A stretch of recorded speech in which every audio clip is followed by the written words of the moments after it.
आज की कहानी है कौवे के रिश्तेदार। कौवा खूबसूरत नहीं है, ना कोयल के जैसी मीठी आवाज, ना मोर जैसी कला है उसके पास, पर उसमें एक ऐसा गुण है जिससे हम सब सीख ले सकते हैं। तो आइए पढ़ते हैं ये कहानी और ढूंढ निकालते हैं कौवे के अंदर छुपा हुआ गुण। रोज की तरह एक और सुबह हुई। कौवा चुपचाप अपने घोंसले में बैठा था। एक दो बार काऊ काऊ बोला, फिर बोर होकर चुपचाप बैठ गया।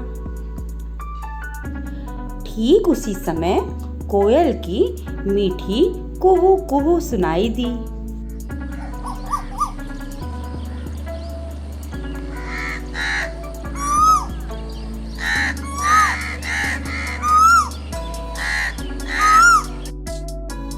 कोयल की आवाज कौवे को बहुत अच्छी लगी।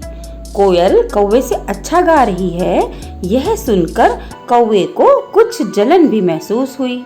कौवे ने निश्चय किया कि कुछ भी हो वह कोयल की तरह ही गाना सीखेगा। कौवे ने सोचा कि कोयल से ईर्ष्या करने के बदले उसी से गाना सीखना बेहतर होगा। इस निश्चय के बाद कौवा कोयल को ढूंढने निकला। कोयल ने कौवे को कुछ शक की निगाह से देखा, लेकिन कौवे ने बहुत सम्मान के साथ कोयल से बात की। उसने पूछा, क्या आप मुझे गाना सिखाएंगी? कोयल मान गई, लेकिन उसने यह शर्त रखी, सुबह जल्दी उठकर आना होगा। कौवा मान गया। यह निश्चित हुआ कि अगले दिन से पाठ शुरू होगा। कौवे को रोज देर से उठने की आदत थी, लेकिन कल से ऐसा नहीं हो सकता था। इसलिए वह सोने से पहले घड़ी में अलार्म लगाकर सोया। जैसे ही अलार्म बजा, उसकी नींद खुल गई। अलसाई उनीदी आंखें लिए जल्दी जल्दी तैयार होकर कोयल के पास पहुंचा। कोयल तो पहले से ही तैयार बैठी थी।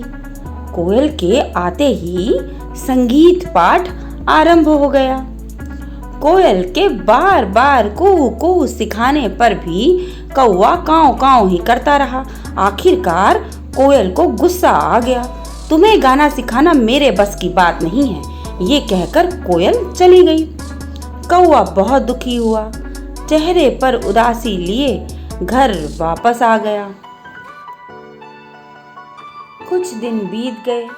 एक दिन आसमान में बादल छाए, धीमी धीमी ठंडी हवा चली और बूंदाबांदी शुरू हो गई। कौवा घर पर ही बैठा रहा। तब कुछ दूरी पर मोर का नाच दिखाई दिया। गाना तो सीख ना सका। कौवे को लगा कि मोर से नाच ही सीख लिया जाए। तब कौवा मोर के पास पहुंचा। मोर के पास जाकर पूछा कि क्या मुझे नाच सिखाओगे? मोर ने कहा, ठीक है, मेरे जैसे ही नाचो। कौवे ने अपने पर खोले, पांव थिरकाए। मोर ने फिर नाच कर दिखाया कि वैसे नहीं, ऐसे। कौवे ने फिर पांव थिरकाए।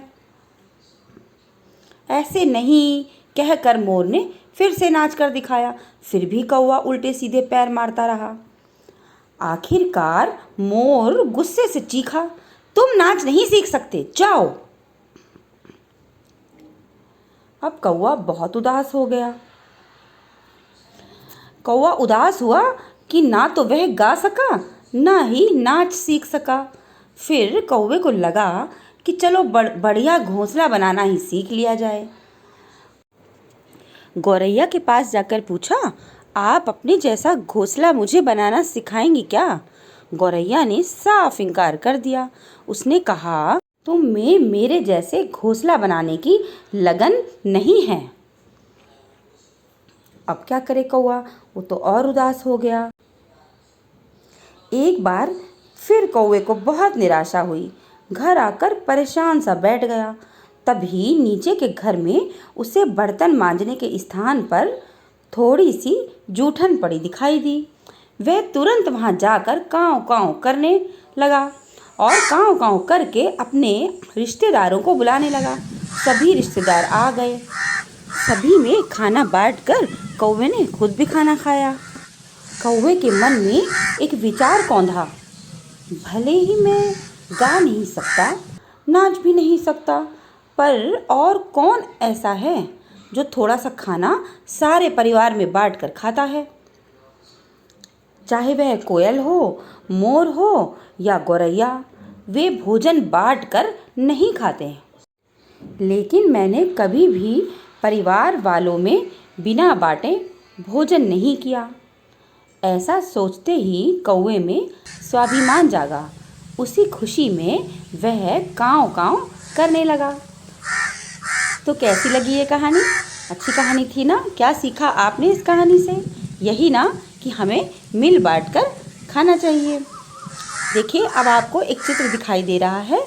उस चित्र को अपनी कॉपी में बनाइए और उसमें रंग भर कर उसकी फ़ोटो हमें भेजिए।